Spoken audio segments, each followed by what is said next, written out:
dessa live surgiu muito a partir do contou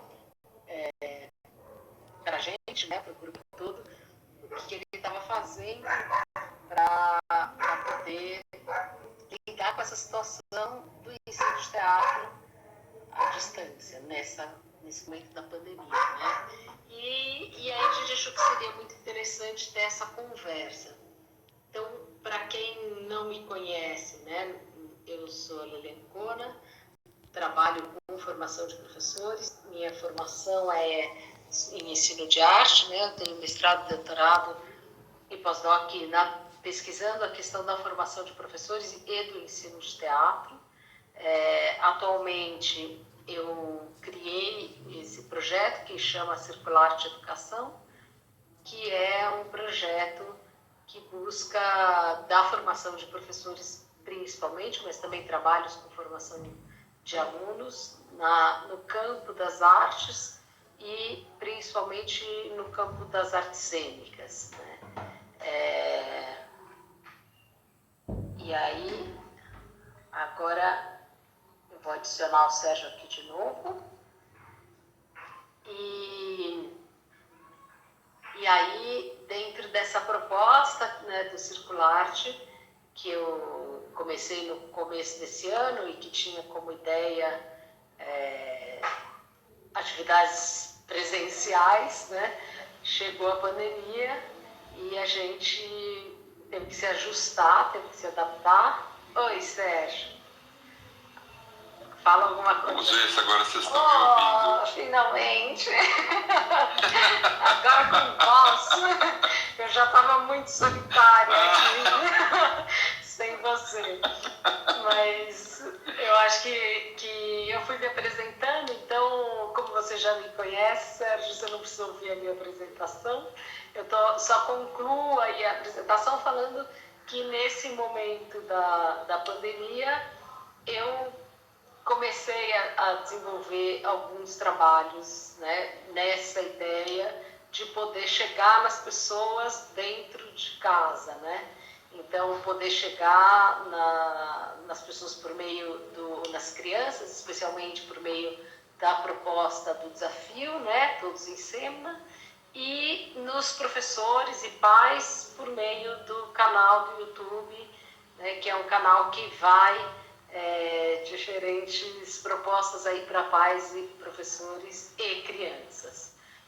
Então, acho que com isso já dá, para quem não me conhece, saber um pouco aí meu percurso profissional, e aí acho que o Sérgio pode se apresentar e a gente começa a entrar na temática de hoje.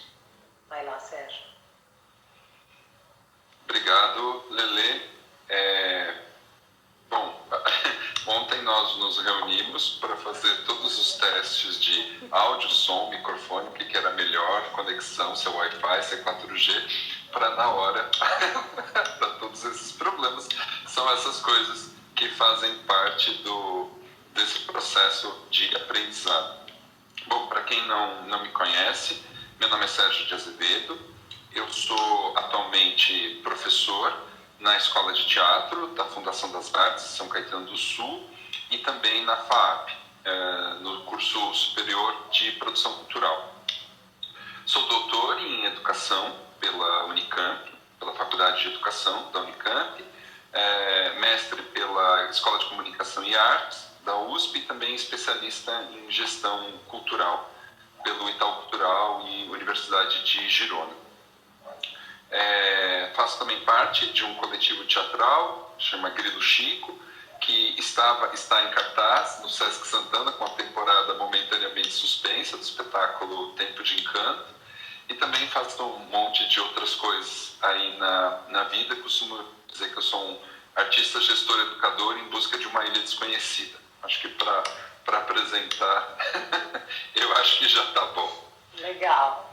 Acho que a gente podia, Sérgio, contar um pouco, né, o que está acontecendo, quais foram as nossas motivações de fazer isso online, que eu entendo que, ainda que o teu trabalho seja específico para o ensino de teatro, tem muita gente vivendo essa situação que é de repente infelizmente, ter que ficar dando aula à distância, né?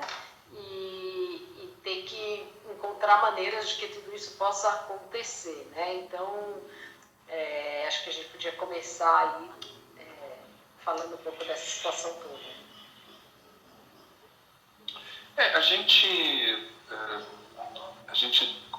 Eu e a Lelê também fazemos parte de um grupo que a gente chama de Grupo do Jardim, que é constituído por pessoas das mais diferentes áreas, né? E no nosso encontro remoto, o primeiro, do dia 1º, e foi ali que surgiu a ideia, né, com a proposta da Lelê de fazer esse encontro, surge das inquietações que a gente vivencia, das incertezas deste momento de pandemia, de isolamento, em que as atividades ou são suspensas ou elas passam a ser realizadas nessa modalidade remota, à distância.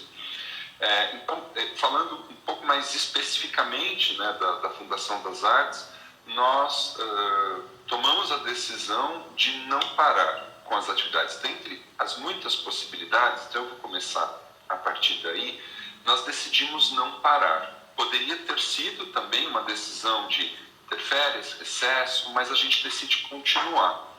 E a gente decide continuar sem ao certo, né, sem estarmos preparados, equipe de gestão, equipe pedagógica e alunos, para o que viria daí para frente. Então, como a Lelê divulgou, é uma experiência não planejada no ensino de teatro.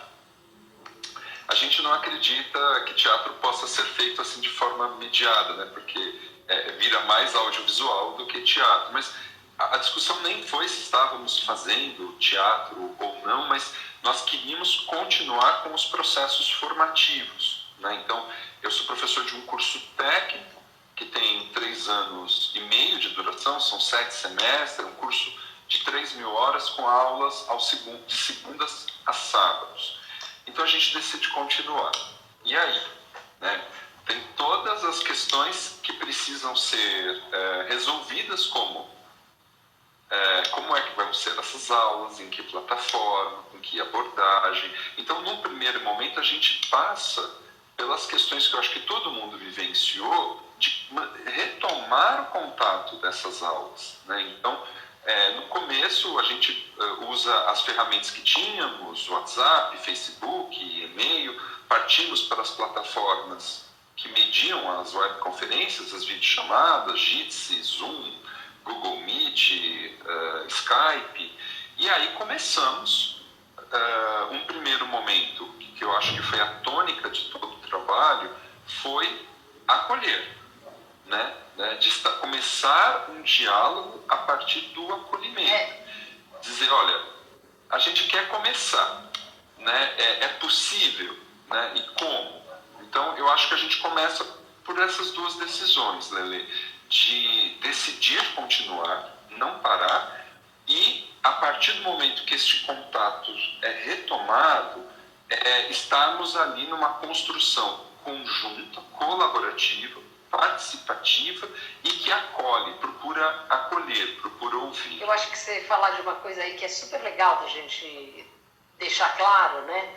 Que é a falta de escolha, ou melhor, a escolha dentro de um cenário, né, que você chama aí de um cenário de incertezas, e acho que é uma escolha que muita gente viveu, que como que eu faço para não parar a vida, né, numa situação que ninguém sabe bem o que né, ninguém sabia na hora que começou, menos ainda, mas continua não sabendo, né, muito bem até onde vai chegar, quais são as consequências, onde isso nos coloca, né? Eu acho que isso tem um aspecto que diz respeito, né, a muito mais gente, que e especialmente a todos os educadores, né, que é como que eu me mantenho em relação e me mantenho próximo aos meus alunos que estão vivos nas suas casas e que precisam continuar, né? Acho que tem aí algo que dessa opção, que não é uma opção por teatro à distância, é uma opção por manter a proximidade, né? Acho que isso é um aspecto super importante. A gente não está entrando numa discussão se a gente acredita ou não no teatro à distância. Essa não é uma discussão que está posta. A gente nem quer fazer essa discussão. A gente gosta mesmo de teatro pertinho, né? Se possível, podemos abraçar no final. Mas a gente não tem essa escolha agora, né? Então acho que essa é uma questão importante para todo mundo e para quem é professor de maneira geral, né? A gente também prefere aulas nas escolas presenciais. Ninguém aqui está propondo que a educação seja feita dentro de casa, né? E acho que essa é uma discussão que é muito importante. A gente está propondo uma maneira de continuar no meio de uma pandemia, né? Então acho que aí a gente entra aí nessa questão de como que é possível esse acolhimento, né? Numa relação que é nova para todo mundo, né? Que ninguém sabia até então como fazer, né? Então, acho que é legal você contar aí as estratégias que vocês criaram. Eu diria, pulando então, a gente começou a falar, né, do início de tudo, e acho que a gente vivencia juntos isso, né? A Lelê, para quem está chegando agora, ela abre falando um pouco desta experiência dela, da criação desse canal, desses debates, da produção de material, né, nesta modalidade remota, procurando vínculos de proximidade, especialmente com professores. E aí, saltando desse início, em que eu acho que a gente não só... você fala assim, a gente não teve escolha, acho que até poderia se radicalizar numa escolha de não fazer, mas nós escolhemos mesmo continuar, né? Acho que foi uma escolha, ali no caso da Fundação, de equipe administrativa, de gestão de professores. E hoje, aí eu vou saltar deste momento de início para o momento em que estamos hoje, aí já há quase 70 dias de atividades remotas continuadas, né? Quase... eu não sei, acho que eu diria mais tempo de atividade remota do que presencial neste semestre. E eu diria que com tropeços, tentativas, experimentos, eu considero a experiência exitosa. E entendam, eu não estou dizendo que ela deva nos levar a pensar teatro à distância, nada disso. Eu coloco tudo isso que eu estou dizendo no contexto que a Lelê já falou, né, de que não se preconiza mudar a forma de ensinar teatro, mas é uma situação atípica, específica deste momento em que ou nós continuamos ou nós não fazemos, não há outra opção. E decidindo continuar, é neste contexto que eu digo que algumas das ações, elas são bastante exitosas, eu as considero exitosas. E aí eu vou dizer algumas delas, porque, né, pensando aí que ela pode ajudar a pensar um pouco essa experiência de ensino remoto. No nosso caso, aqui, meu caso, teatro. Então, acho que uma primeira questão que eu coloco é a construção colaborativa entre o diálogo que se estabeleceu entre alunos, estudantes, entre professores e entre equipe de gestão. Muitas das decisões que foram sendo tomadas, às vezes toma-se, recua, vai por outro caminho, experimenta, elas foram sendo feitas de forma colegiada. Então, no caso dos professores, os professores nunca se reuniram tanto como estão se reunindo agora, semanalmente, às vezes 2 vezes por semana, o conselho, né, dos 15 professores da escola, e muitas reuniões específicas para tratar de turmas, para tratar de frente discente, que é o nosso colegiado de alunos, representantes de alunos, para tratar de questões a serem apresentadas à administração. Essa construção conjunta, que já era uma prática da escola, ela se acentuou e se mostrou importantíssima para que fossem ouvidas várias partes, ainda que em alguns momentos com naturais tensões. Num determinado momento, um grupo de alunos, por exemplo, coloca para a gente, poxa, mas vale a pena continuar? E faz a questão, não é melhor parar? Não é melhor interromper o semestre e voltarmos no semestre que vem? E aí a gente reforça, Lele, a nossa escolha de continuar, né, de entender um pouco essa angústia, porque ela envolveu muitas frustrações. Não só as pessoais, porque quantos de nós não tínhamos projetos em andamento ou prestes a serem desencadeados e eles foram interrompidos. Então é um contexto que está todo mundo muito frustrado. Isso deva ser, a meu ver, considerado nesse processo. Então, a gente estabeleceu esse diálogo e foi tentando construir esse entendimento de que se algum aluno entendesse que não era o melhor caminho continuar, ele poderia ter a opção de parar. Mas para aqueles que gostariam de tentar, nós estávamos oferecendo a possibilidade de continuar. Ainda que deixássemos bem claro, nós não sabemos ao certo como. Estamos construindo isso juntos, né? Então, eu acho que essa é uma primeira questão que eu coloco aí, que é a construção coletiva, colegiada, colaborativa. Então, e junto dela também vem a escuta atenta, sensível, para entender, às vezes, que aquilo que a gente gostaria de fazer, a gente não consegue fazer de imediato por uma série de razões. Somos uma instituição pública, com uma série de órgãos de controle, nos remetemos ao MEC, a órgãos de controle da educação, que têm as suas regras, que também estavam tentando indicar as coisas. Então, a gente brincava que no começo, a cada 15 segundos caía uma instrução normativa, um decreto, uma lei, uma norma que afetava a gente. A gente corria, lia, e aí? Altera? Não altera? Fecha? Não fecha? Como é que faz?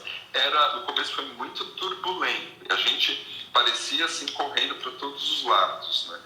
Mas hoje eu vejo que o que estruturou muito fortemente esse processo foram essas duas coisas: a construção colaborativa e a escuta sensível e atenta. Né? Eu acho que você está falando de algum aspecto que talvez seja um aspecto importante da gente recolocar, né, pensar o melhor, o quanto que isso tem sido fundamental. Acho que para muita gente, né, eu estou num processo que é muito diferente, porque eu estou fazendo sozinha, né, para um público desconhecido, né? Então toda a minha produção é uma produção solitária, no sentido de que eu tomo as decisões basicamente sozinha e produzo para pessoas que eu não sei quem serão, porque eu ponho no YouTube e aí pode ser qualquer pessoa, eu ponho no meu site e eu não sei quem é que vai ler, né?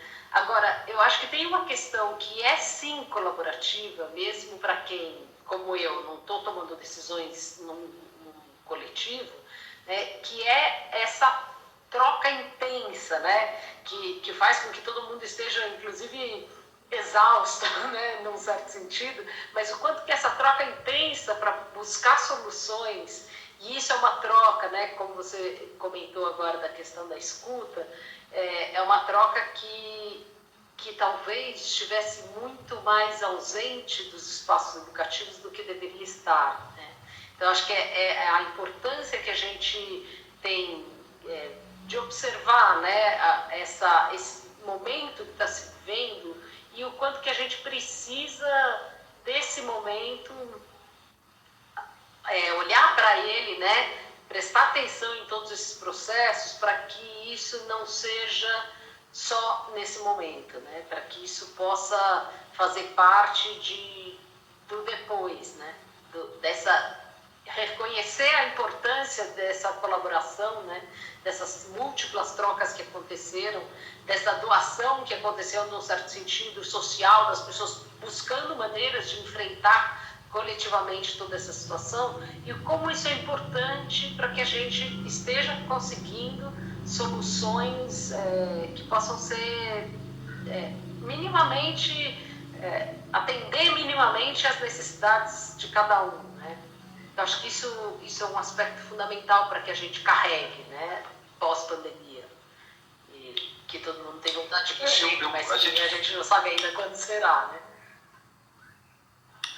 Eu acho que esse trabalho ele tem muito a ver com a imagem da gente colocar mensagens na garrafa e lançar ao mar. né? Acho que esse tem um pouco a característica do seu trabalho, que produz e lança esse conteúdo pensando sem saber ao certo se e quem vai acessar essa informação.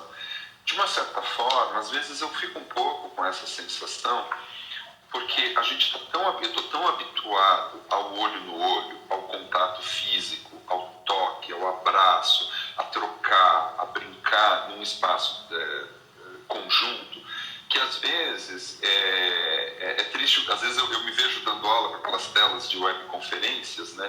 E muitas das câmeras dos alunos estão fechadas, né? Eles não estão visíveis, embora eu sei que eles estão ali. E muitas vezes, no começo, isso até eu me senti um pouco constrangido com isso, né? E pedia para eles, se for possível, deixem as câmeras abertas. Mas às vezes, quando eles abriam, eram olhos tão tristes, tão entristecidos por aquela situação, que eu comecei a entender que às vezes estar ali, mas com a câmera fechada, participar de alguma forma, já era resultado de um esforço.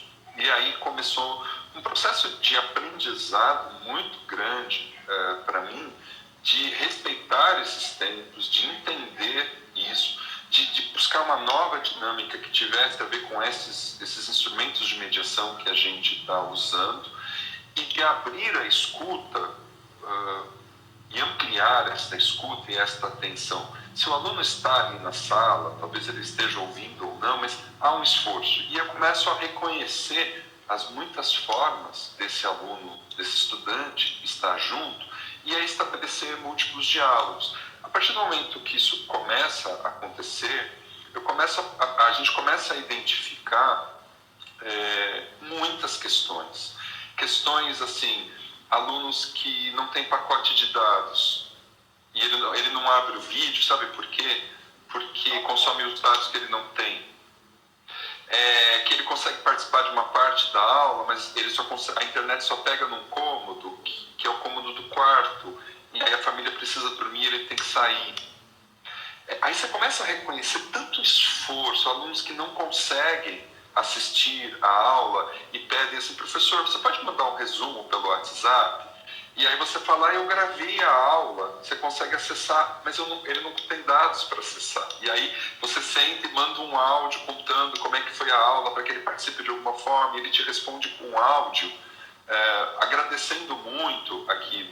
Então eu comecei a perceber que não era tanto a questão do conteúdo. A gente continua fazendo atividades formativas ligadas aos nossos planos de aula, mas a questão principal não é essa. A questão principal é estarmos juntos, apesar de separados, de construirmos juntos uma nova forma de estarmos juntos, e que ela vai se dando por tentativa e erro.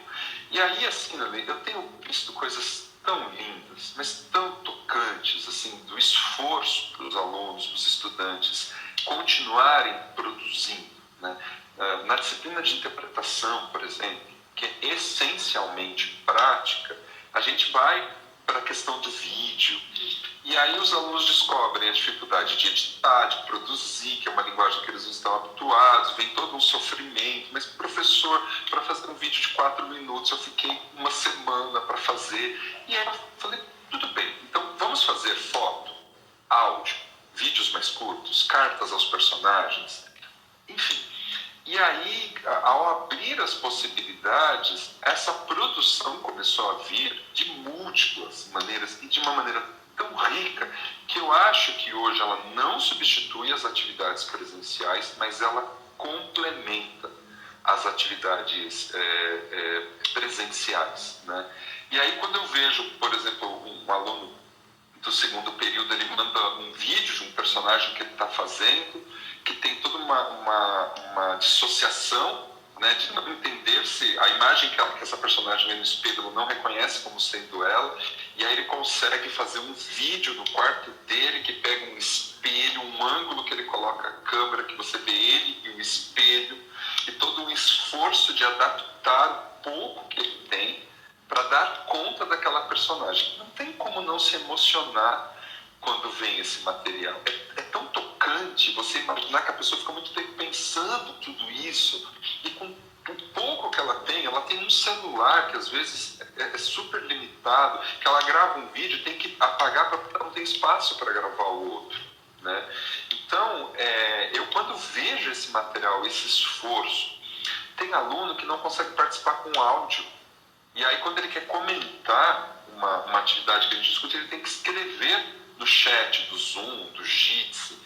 E com todo o esforço, então a gente lê. Tem alunos que não têm privacidade em casa, né?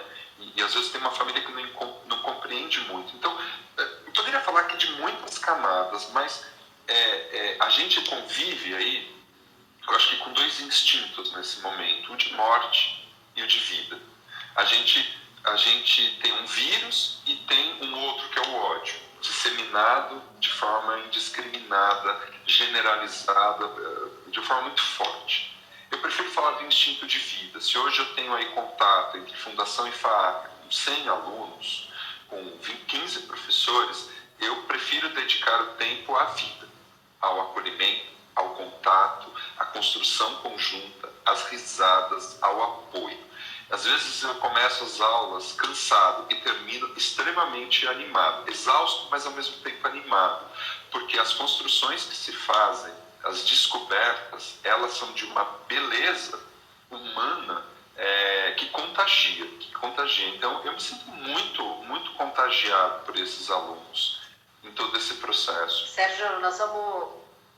eu acho que entrou um monte de gente e eu queria agradecer especialmente a presença dos nossos parceiros de jardim que estão aqui na live, porque o nosso jardim é um ponto de encontro nosso, mas também das outras pessoas. Acho que tiveram comentários que, como a gente disse, que não ia ficar falando sobre eles no decorrer, pela nossa dificuldade mesmo de poder se aprofundar e ao mesmo tempo interagir.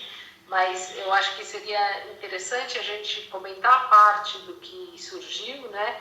E uma das questões que eu acho que você acabou de falar e que eu vivi de uma maneira muito diferente, mas que se aproxima, né? Outro dia eu até publiquei isso, um vídeo que eu recebi de uma criança assistindo o meu vídeo no YouTube e fazendo o movimento com as mãos, né? Brincando com as mãos mediante a proposta, assim. É muito tocante, né? Eu acho que é isso que você coloca agora dos teus alunos, que sem dúvida é uma relação de proximidade, de intimidade, de ver, né, as muitas maneiras pelas quais as pessoas estão buscando formas de deixar a vida presente, né? Que eu acho que é um dos aspectos que você fala, e eu não tenho dúvida que eu faço a mesma escolha que você, né? A gente se depara diariamente com muitas situações que são duríssimas, né? E aí eu acho que é a gente poder olhar como que a gente se posiciona no meio disso, né? Eu venho tendo a oportunidade de propor brincadeiras, né? Não só pelo blog, mas também num trabalho que eu fui contratada para isso, e eu comentei com alguns amigos, né, que propor brincadeiras nesse momento é um espaço de muita saúde mental, porque eu só consigo propor brincadeiras brincando internamente, né? Eu tenho que minimamente brincar comigo mesmo para que eu possa pensar que isso vai ser legal para uma criança, né? E aí é um movimento importante, né? Para mim é saúde mental também, né? De reconhecer o quanto que a gente precisa, né? E aí o quanto que eu preciso fazer um movimento de o que seria uma brincadeira de roda, como que ela vai ser feita dentro de casa, talvez com uma criança sozinha, né? O que seria um pega-pega e vai ser feito com talvez uma criança e um adulto, talvez duas crianças, enfim. Como que a gente vai ajustando, né, todas essas questões, né?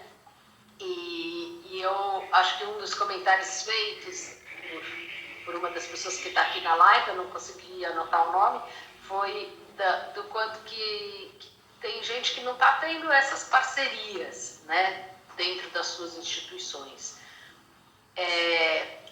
Eu acho que a gente tem... Foi o Arthur Maia, é um ex-aluno da Fundação, Está fazendo o curso de teatro agora. Que bom. Eu acho que isso é um aspecto super importante da gente ter em mente, né? Eu diria para você, Arthur, que nem toda instituição faz essa parceria mesmo, nem toda instituição tem um histórico de parceria, mas também nem todas conseguiram encontrar maneiras de promover esses encontros, né, para essas parcerias. E aí a gente tem que encontrar em outros lugares, né? Eu acho que isso é um aspecto super importante. Não é que não vá fazer falta, mas que se eu não tenho dentro da minha instituição, eu vou ter fora, né? Eu vou ter com as pessoas que for possível, né? Vou fazer esses encontros com quem me permitir. Acho que esses exemplos que você traz, Sérgio, dos teus alunos, que são super emocionantes mesmo, né? Das soluções que eles vão encontrando em condições muito adversas, né? Para poder participar, para poder se fazer presente aí no curso, é um pouco isso, esse mesmo movimento que eu acho que a gente precisa dar conta como professor, né? Como pessoas que nem sempre vão ter parcerias nas instituições. Então, quase... Eu quis comentar isso, né? Porque eu acho que as pessoas estão se desdobrando para encontrar soluções, né? E é muito emocionante ver as maneiras pelas quais as pessoas encontram essas soluções. Então, acho que encontrar isso, se não dá para ser dentro da sua instituição, talvez seja nesse caminho que é por fora, né? Acho que isso é uma outra opção possível dentro disso. Tem uma outra questão que eu acho que permeou muito, né? Os grandes desafios que a gente enfrentou nesse processo é que, diferente de outras linguagens, o teatro é essencialmente coletivo. Essa construção do coletivo, o processo de aprendizagem que se dá dentro deste coletivo, ele é muito determinante, ele é essencial para uma relação de ensino-aprendizagem. Cada turma de teatro, ela tem características muito únicas. Tem turmas que são muito quietas, tem turmas que são muito extrovertidas, tem turmas que são mais desanimadas, tem turmas que precisam de muito estímulo, tem turmas que você precisa segurar. Enfim, elas têm essa natural característica. E tudo isso foi potencializado quando nós migramos para o processo remoto. Então, a nossa grande preocupação como professores foi entender cada um desses grupos, perceber que eles precisavam também de condutas diferentes. A Vanessa, que é a coordenadora da escola, ela no começo, ela tinha que pedir para os professores segurarem um pouco a onda, né? Porque a gente queria dar aula online em tempo integral, com os mesmos conteúdos e tal, e os alunos falavam assim, a gente não está acompanhando, né? E aí a gente também precisou dar uma reduzida no tempo, nas dinâmicas, nas atividades. Aí começou o processo da reinvenção, mas o primeiro ímpeto era assim, nós precisamos fazer tudo o que nós podemos para garantir que esse processo seja inteiro, né? Significava dar aula das 7 às 11 da noite. Enfim, então aí teve todo esse processo de ajuste e perceber que algumas práticas elas não iam funcionar. Mas voltando a falar da questão do coletivo, e aí os próprios grupos se entristeciam um pouco por conta disso, né? Pela falta dessa atividade coletiva. Então, que dinâmicas nós podíamos produzir, que atividades nós pudemos propor para que esse senso do coletivo pudesse ser retomado. Então, assim, foram muitas as práticas. A professora Alessandra Fioravanti, o grupo de 5º semestre, faz um vídeo da aula de expressão corporal com cada um produzindo uma sequência gestual na sua casa, e aí um grupo de alunos, mais especialmente uma aluna, edita esse vídeo.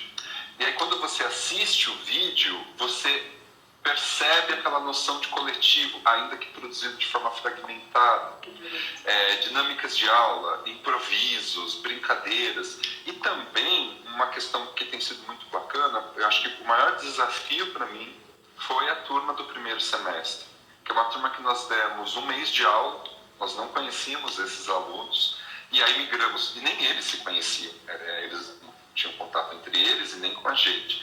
Foi, acho que, o maior desafio. E eu posso dizer que as dinâmicas mais interessantes que nós encontramos foi porque a turma do segundo semestre se prontificou a ajudar no processo de vínculo com a turma que tinha acabado de chegar, porque na Fundação a gente tem essa dinâmica de quem já está apadrinha quem está chegando. Eles têm padrinhos na escola.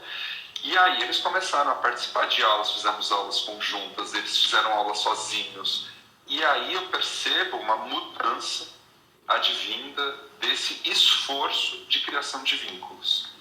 Então, quando nós já os tínhamos, como mantê-los? Quando não tínhamos, como construí-los? E às vezes as respostas não estavam em nós como professores, mas estavam em um grupo de iguais entre eles. E eu sou muito grato a essa turma por esse processo, a turma 67 do segundo período, porque eles são uns fofos nessa mediação de criação de vínculos. A distância ou presencialmente, eles sempre nos encantam. Eu queria aproveitar uma das coisas que você está falando, Sérgio, para responder, ou tentar responder a pergunta do Henrique, que é da situação que ele vive de não ter, de ter que dar aula à distância para crianças que não sabem o que é teatro, né? Eu acho que o Sérgio deu uma dica na fala dele, que para mim é uma das dicas mais importantes. A gente tem que entender que a gente está num momento onde a gente só pode ficar com o essencial, né? Então, sem dúvida alguma, no que ele está falando, ele acabou de falar do quanto que essas relações humanas permitiram um vínculo e permitiram processos criativos. Talvez, eu diria que a dica principal para quem não sabe o que é teatro e nunca foi ao teatro é que você possa possibilitar momentos para o seu aluno, que eu não sei que idade é, você diz que são crianças, mas para essas crianças, que sejam momentos onde eles vão trabalhar com o imaginário e com a expressão corporal, né? Que eles vão conseguir encontrar maneiras de se expressar corporalmente e fazer disso um processo criativo. Acho que já é difícil presencialmente você fazer com que alguém que não saiba o que é teatro entender o que é teatro. Obrigada, Henrique. Crianças de 7 a 14 anos. Já é muito difícil que uma pessoa que nunca foi ao teatro entenda o que é isso. Mas quando você está presencial, você pode criar uma dinâmica que é muito semelhante, né? Que é a relação palco-plateia. Você pode criar essa questão de alguém encenando e alguém assistindo. E talvez, na distância, não sei quais são as suas condições, mas talvez você possa criar isso, como o Sérgio está contando aqui para a gente, nessa proposta, por exemplo, que eles fizeram um vídeo e conseguiram montar, né, ainda que cada um em sua casa, conseguiram montar uma solução que mostrava essa coletividade. Talvez você possa mostrar isso para eles também. O quanto que a gente pode propor maneiras de que as crianças, e aí as de 7 faz muito mais sentido um brincar relacionado ao fazer teatral, né? E as de 14 já podem entender isso, possivelmente estabelecendo vínculo com o que eles conhecem de vídeo, de outras questões, né? Que estão presentes aí na grande mídia, mas acho que é manter essa essência, né? Manter essa possibilidade da criação, né? Acho que isso é talvez a dica que eu possa te dar. Sérgio, a gente tem uma outra questão posta aí. Posso eu só complementar essa questão do Henrique? Henrique, eu diria que a gente está fazendo um trabalho de artes integradas, né? Porque essa mediação que a gente vive aqui, né? A gente está no processo aqui de mediação, é audiovisual. né? Mas eu acho que o grande esforço é de manter os vínculos e manter um processo de criação conjunta. E aí, não necessariamente o teatro, enquanto resultado, sozinho vai dar conta disso, né? No grupo do Jardim, um colega compartilhou um vídeo. Ele é de teatro, mas da área de artes visuais. E aí esse vídeo eu mostrei para o Iago, e isso desencadeou no Iago o processo de construir a partir daquela proposta. Isso foi... Desculpa, obrigado. Meu filho de 6 anos vai fazer 7 domingo. Isso o ocupou durante uma tarde inteira, né? A partir inspirado no Cildo Meireles, uma obra chamada Desvio para Vermelho, que era pegar todos os brinquedos vermelhos que ele tinha e montar no chão e tirar uma foto. Isso o ocupou durante uma tarde inteira, achar os brinquedos, compor esses brinquedos no chão, desenhar, né, isso. Isso é teatro, é artes visuais? Eu acho que não importa. O que importa é a criação de uma dinâmica em que possa se criar sentidos, outros sentidos, estar em casa. Eu acho que esse é um pouco o papel da arte, né? A arte, quando a realidade, não é possível suportar a realidade, a arte entra para que a gente crie novas realidades. E o que eu sinto ali naquela experiência que eu citei com o Iago, que eu sinto nas aulas, é que a gente está fazendo um esforço para criar outras realidades.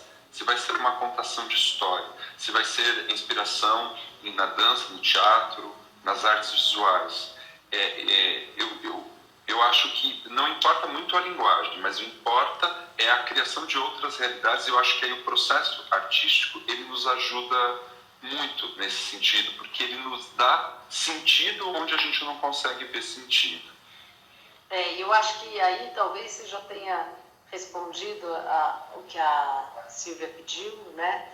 Que nessa pergunta sobre o trabalho com crianças com deficiência intelectual, né? Eu acho que é poder mesmo pensar, Silvia, como que você consegue encontrar maneiras de que esse sentido, essas situações, essas propostas aproximem os seus alunos, né? Mantenham um contato entre eles, porque esse exemplo que o Sérgio deu, né, que foi uma proposta do Tomás, lá do grupo, não só fez o Iago fazer a proposta, como fez com que eu criasse uma brincadeira para o meu canal, onde as pessoas criariam um personagem de uma única cor, né?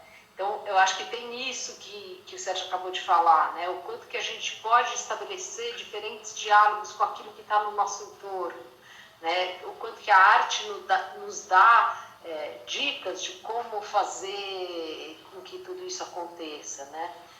Acho que isso são maneiras com as quais a gente está conseguindo lidar, né, nessa situação. Não tenho nenhuma dúvida, né, de como o cotidiano que a gente está vivendo, ele fica muito mais suportável se a gente entra em contato com obras de arte, né? Não estou puxando sardinha para aquilo que eu trabalho, a gente tem visto muita gente falar disso, né? O quanto seria muito mais insuportável tudo isso se a gente não tivesse a música, se a gente não tivesse a dança, se a gente não tivesse as diferentes manifestações artísticas, né? O cinema, o teatro, enfim. Mas eu acho que é poder observar, né, nesse contato, como que você se aproxima deles, né, e eles se aproximam um do outro. Sérgio, muito preocupado que agora a gente tem um pouco mais de 5 minutos. Faça rápido.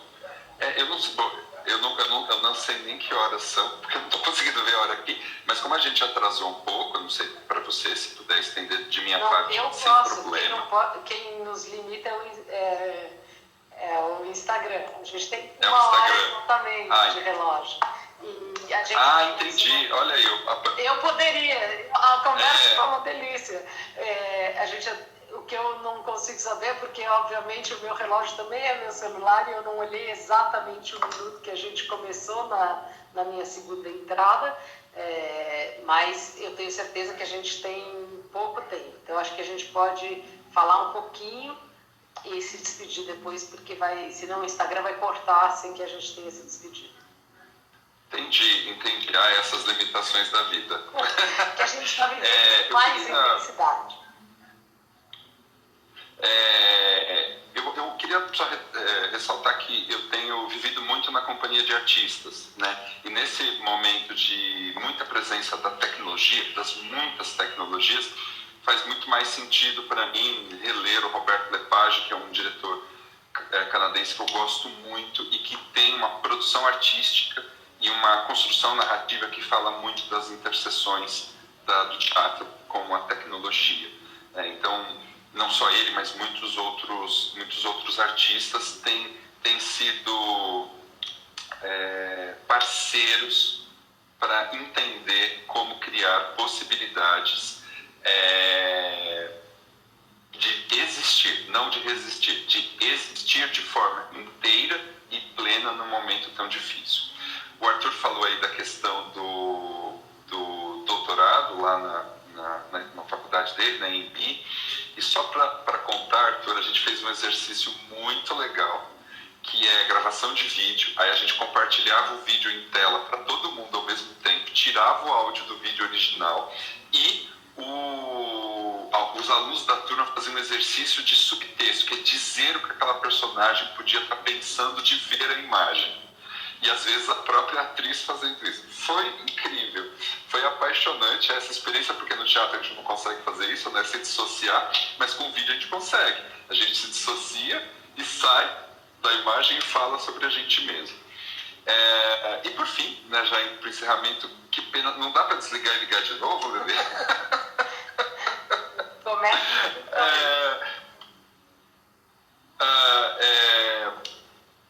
Eu acho que, enfim, né, a gente pode fazer mais aí, mas eu queria deixar registrado aqui meu agradecimento à Lelê, porque ela é uma força de iniciativas, né, para quem não a conhece. Alguns conhecem da minha banca, ela foi da minha banca e fez uma arguição incrível que eu guardo no coração, né? Foi muito tocante, muito especial. Já gostava muito da Lelê e passei a gostar ainda mais dela, porque foi um presente que eu ganhei. A Lelê é uma mulher, uma atriz, uma artista de iniciativas. Foi ela que desencadeou tudo isso e eu fui junto.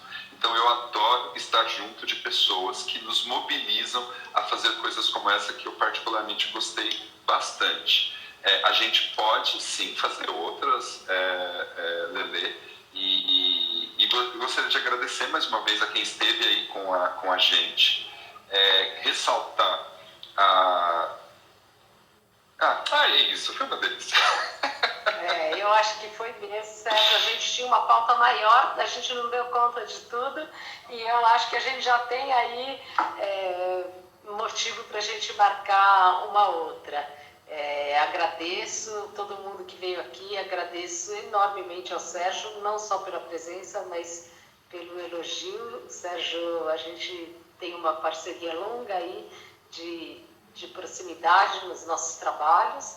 E, Tomás, a gente também quer dar um abraço de verdade.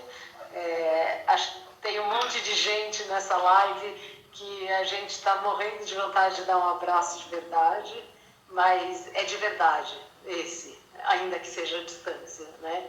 Ele é muito, muito intenso, né? Tudo isso que a gente está vivendo agora, e ainda que na distância eu vou poder abraçar o marido como se eu estivesse abraçando todos vocês. Então, agradeço a presença, super legal essa conversa com você, Sérgio, e vamos com certeza marcar uma outra para a gente continuar, porque tem outras histórias que eu tô curiosa de continuar ouvindo, e acho que a gente pode trocar mais aqui nesse canal.